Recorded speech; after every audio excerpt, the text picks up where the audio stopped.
আজকের life science 2024-এর পরীক্ষা প্রশ্ন ইজি টু মডারেট করেছে, একদম খুব সহজ প্রশ্ন হয়নি। তোমরা প্রশ্নটা দেখো।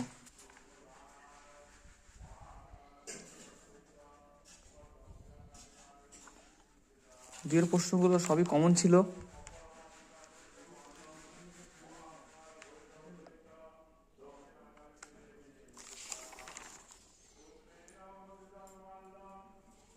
স্নায়ুকোষের ছবি এসেছে, এগুলো সব কমন করা ছিল। আশা করি তোমরা সব দিয়েছো ভালো করে পরীক্ষা, সকলের ভালো নম্বর উঠুক।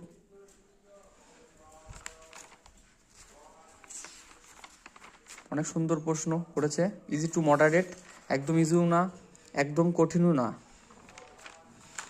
শর্ট কোশ্চেনগুলো সহজই ছিল, একটু বুঝে করতে পারলেই। আশা করি প্রত্যেকের পরীক্ষা ভালো হয়েছে। ধন্যবাদ।